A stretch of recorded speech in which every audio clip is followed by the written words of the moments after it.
Shalom, Yasharel. Shalom. How's everybody doing? How's everybody's day? Let's get into some more law, statutes, and commandments and judgments. Let's go into the book of Exodus, chapter 22, verse 1. If a man shall steal an ox or a sheep and kill it or sell it, he shall restore 5 oxen for an ox and 4 sheep for a sheep. And if a thief be found breaking up and be smitten that he die, there shall no blood be shed for him. If the sun be risen upon him, there shall be blood shed for him, for he shall make full restitution. If he have nothing, then he shall be sold for his theft. If the thief be certainly found in the land, it's like in the hand alive, whether it be an ox or an ass or sheep, he shall restore double. If a man shall cause a field or vineyard to be eaten, and shall be put in his beast, and he shall feed another man's field of the best of his own field and of the best of his own vineyard, shall he make restitution. If fire break out and catch in thorns, so that the stalks of corn or the standing corn or the field be consumed therewith, he that kindled the fire shall surely make restitution. If a man shall deliver unto his neighbor money or stuff to keep, and it be stolen out of the man's house, if the thief be found, let him pay double. If the thief be not found, then the master of the house shall be brought unto the judges to see whether he have put his hand unto his neighbor's goods. So all these are pretty much self-explanatory, so we're going to keep on just moving along. For all manner of trespass, whether it be for ox, for ass, for sheep, for raiment, or for any manner of lost thing, which another challenged to be his, the cause of the both parties shall come before the judges. The cause of both parties shall come before the judges, and whom the judges shall condemn, he shall pay double unto his neighbor. If a man deliver unto his neighbor an ass or an ox or a sheep, or any beast to keep and it die, or be hurt, or driven away, no man seeing it, then shall an oath of the Lord be between them both, that he hath not put his hand unto his neighbor's goods. And the owner of it shall accept thereof, and he shall not make it good. And if it be stolen from him, he shall make restitution unto the owner thereof. If it be torn in pieces, then let him bring it for witness, and he shall not make good that which was torn. If a man borrow out for his neighbor, and it be hurt or die, the owner thereof being not with it, he shall surely make it good. If the owner thereof be with it, he shall not make it good. If it be an hired thing, it came for his hire. And if a man entice a maid that is not betrothed, and lie with her, he shall surely endow her to be his wife. If her father utterly refuse to give her unto him, he shall pay money according to the dowry of a virgin. Thou shalt not suffer a witch to live. Whosoever lieth with the beast shall surely be put to death. He that sacrifice unto any god, save unto Yahweh only, he shall be utterly destroyed. Thou shalt neither vex a stranger nor oppress him, for he were strangers in the land of Egypt. So in my previous video, right, in one of them, I speak about how the strangers, right, we can buy them. We can buy the children, right, to be in our inheritance, to be our possessions forever, right.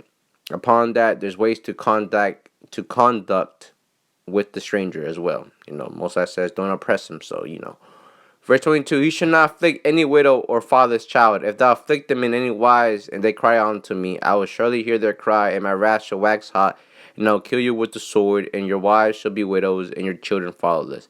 If thou lend money to any of my people that is poor by thee, thou shalt not be to him as an ussurer, neither shalt thou lay upon him usury. So usury is just another form of interest, right? So it's showing that you cannot put no interest or charge Israel with interest, right? Let's go into the book of Leviticus, chapter 25, verse 35.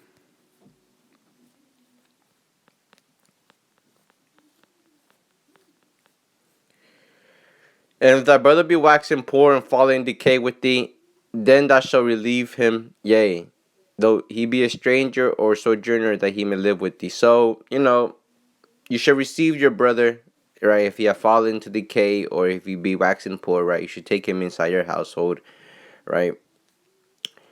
Take thou no usury of him, or increase, but fear thou Elohim, that thy brother may live with thee. So this is basically showing love to your own brother, right? You take him in the household, you charge him no interest, nor you try to put any increase on him. You know what I'm saying? Try to put in um, usury, basically.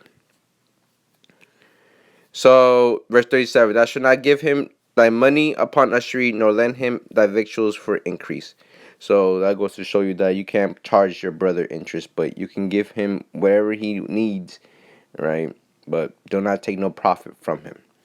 Okay, the book of Nehemiah, chapter 5, verse 3. The book of Nehemiah, chapter 5, goes into show you that we was mortgaging some of our houses and our land, right? But let's see what how the Most High sees about this. Some also were that said that we have mortgaged our lands, vineyards, and houses that we might buy corn because of the dearth. There were also that said we have borrowed money for the king's tribute, and that upon our lands and vineyards.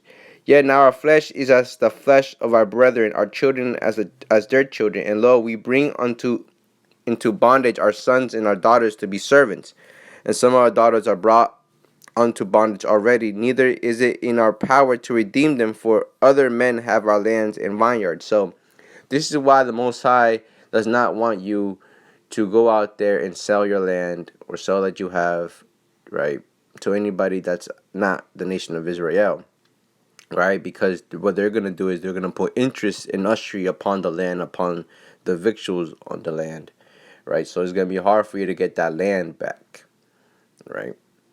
But over here, right, some people did what they had to did, and for this reason, we broke the Most High's law, statute, and commandments. For this reason, we had to basically, um, you know, let somebody else have the rule over us, basically. All right, so I'm gonna jump down to verse 7. Then I consulted with myself, this is Nehemiah, and I rebuked the nobles and the rulers and said unto them, He exact usury every one of his brother, and his and I set a great assembly against them. And I said unto them, We after our ability have redeemed our brethren the Jews, which were sold unto the heathen, and will he even sell your brethren, or shall they be sold unto us?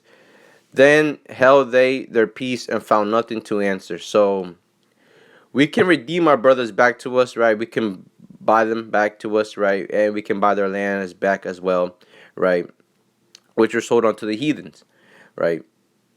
But Nehemiah asked a question that would the heathens sell their own kind to us, right?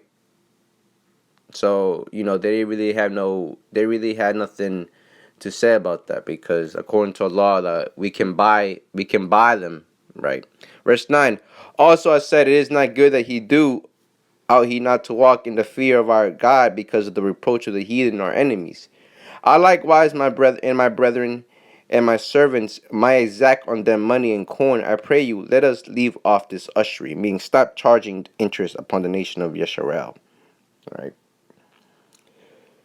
Verse 11. Restore, I pray you, to them even this day their lands, their vineyards, their olive yards, and their houses, also the hundred part of the money and of the corn, the wine, the oil that he exacted them. So whatever interest you charge upon these people, you must restore that and repay that all that stuff back, including their land, their olive yards, their houses, the oil, and the wine, right? Because these are the things that these heathens they tax you on, right? But according to the law of God, no man can charge or tax the nation of Israel, right? So they're going off. The nations are going off by doing this. Right, verse 12. Then say they, We will restore them and will require nothing of them. So we would do as thou sayest. Then I called the priests and took an oath of them that they should do according to his promise. So these people feared the Lord thy God. Right? These people feared the Lord, basically. Upon that, they restored everything back to the nation of Israel, but they didn't ask nothing for it back, right? Because they can't do that. Verse 13. Also I shook my lap and said, So God shake out every man from his house and and from his from his labor that performeth not this promise, even thus he shaken out and emptied. And all the congregation said Amen and praised the Lord, and the people did according to this promise. So they got back their lands, they got back everything that they wanted, right?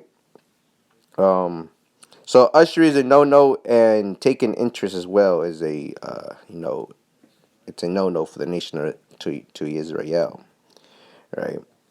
I'm gonna go to Deuteronomy chapter 23, verse 19.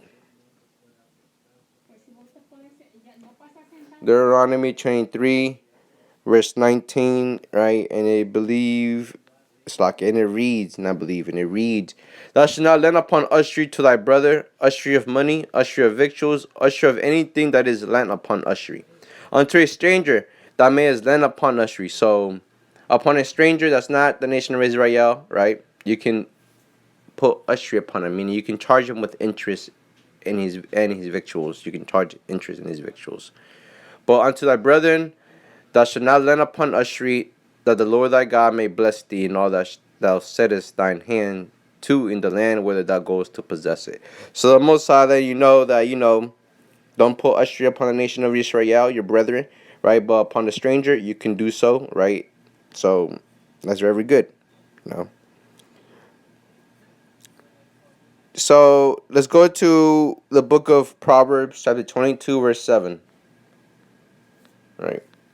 Proverbs, chapter 22, slide. 22, verse 7. The rich ruleth over the poor, and the borrower is servant to the lender. So this is why the Most High doesn't want you to be in usury, right? Because what you're going to do is you're going to take from somebody that's going to borrow, right? You're going to borrow from somebody, but upon you borrowing from that somebody, they're going to charge you interest, right? They're going to charge you a tax, basically, a usury upon it, right? This is why the rich ruleth over the poor, and the borrower is servant to a lender. This is why the Most High wants you to just, not be in those type of circumstances, right? Proverbs 28 and 8. He that by usury and unjust gain increases his substance, he shall gather it from him that will pity the poor. He should gather it for him that will pity the poor. So basically, usury and unjust gain and increase his substance, right? It's all taken from the poor, basically, right? Let's go to Proverbs.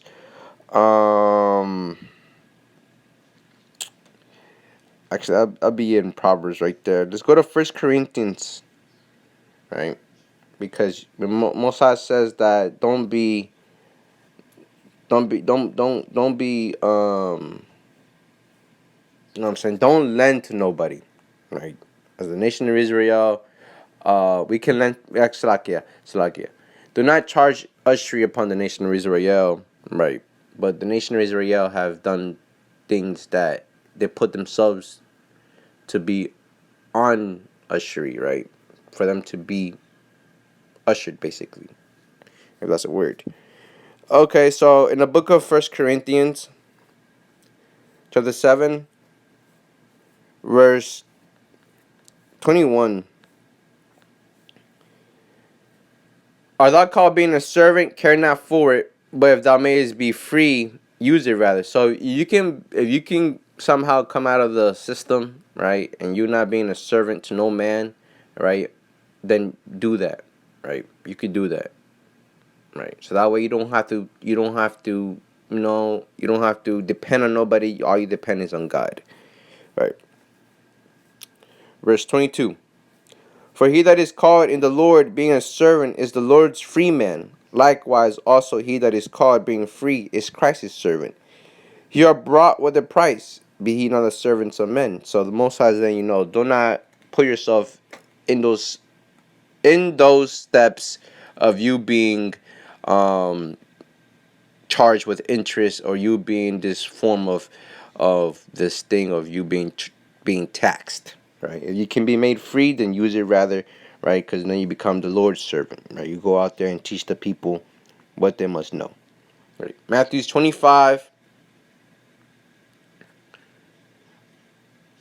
chapter 25, right? Verse 37. Then shall the righteous answer him, saying, Lord, when saw we thee an hungered and fed thee, or thirsty and gave thee drink? When saw we thee a stranger and took thee in, or naked and clothed thee?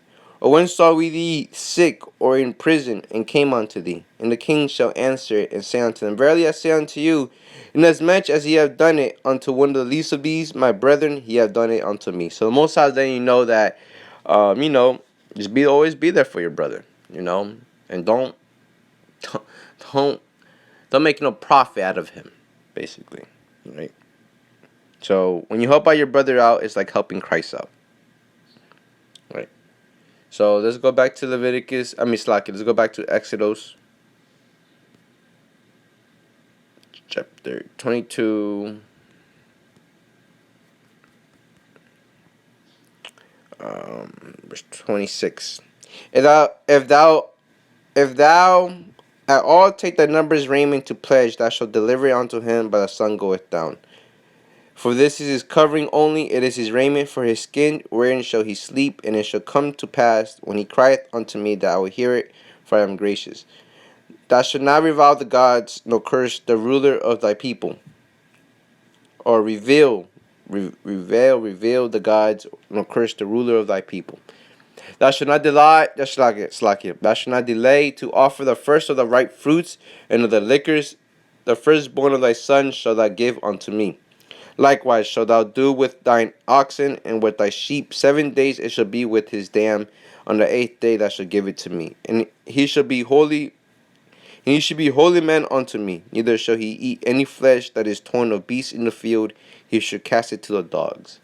So upon that, you know, Shalom Yisrael. Right, hopefully that was very insightful. Right? Shalom.